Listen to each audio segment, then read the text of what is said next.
आगे बढ़े, आपको बताएं कि कराची के मकतूल नौजवान ताजिर मीर रज़ा अली के वालिद ने इंसाफ की दुहाई दी है। इस्तफसार किया कि पुलिस 11 रोज से हक़ाइक़ क्यों छुपाती रही।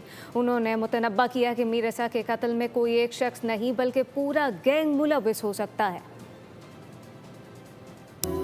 देखा नहीं जा रहा यार कि जिस तरह उस बच्चे को तशद्दुद किया हुआ था कि बाबा बाबा बाबा, ऐसे लगता है कि वो हमें तकलीफ में पुकार रहा है। जिस तरह उसको लिटाया हुआ था, जिस तरह उसका चेहरा दिखा रहे, वो नहीं देख पा रहा हूँ। हुकूमत मेरे बच्चे की लाश पर क्यों खेल रही है? पुलिस 11 दिन तक हक़ाइक़ क्यों छुपाती रही? मीर रज़ा के वालिद ने मुश्किल सवाल पूछ लिया। उसको पहले बेहोश किया गया, उसके बाद उसको मारा गया, और उसके ऊपर मुझे ये नहीं समझ आता है कि हमारी हुकूमत मेरे बच्चे की लाश पे क्यों खेल रही है।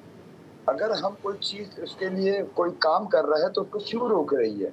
कौन है इसके पीछे? जो 11 दिन तक आपके इतने बड़े जिम्मेदार इन्वेस्टिगेशन ऑफिसर जो थे वो भी चुप रहे।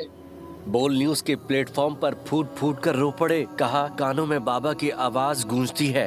वो देखा नहीं जा रहा यार कि जिस तरह उस बच्चे को तशद्दुद किया हुआ था, जिस तरह उसको लिटाया हुआ था, जिस तरह उसका चेहरा दिखा हुआ है, वो नहीं देख पा रहा हूँ। तो आवाज ऐसी आती है कि बाबा बाबा बाबा, ऐसे लगता है कि वो हमें तकलीफ में पुकार रहा है, तो हम कहाँ जाएं? मीर रज़ा के वालिद ने खदशा जाहिर किया, बेटे का कत्ल करने वाला फर्द वाहिद नहीं, गैंग है। ये प्रोफेशनल किसी लोगों का काम है, ये किसी आम बंदे का काम नहीं है जी। ये प्रोफेशनल कोई पूरा गैंगस्टर है, गैंग है, प्रोफेशनल, जिनको ये पता है कि बेहोश कैसे किया जाता है, कि बॉडी को किस तरह सुन किया जाए, कि हड्डियां कैसी तोड़ी जाए, जिनको ये पता है कि केमिकल डाल के उसके फिंगरप्रिंट्स खत्म किए जाए। मीर रज़ा अली के वालिद ने गुजारिश की कि बेटे को मकतूल के बजाय शहीद बोला और लिखा जाए।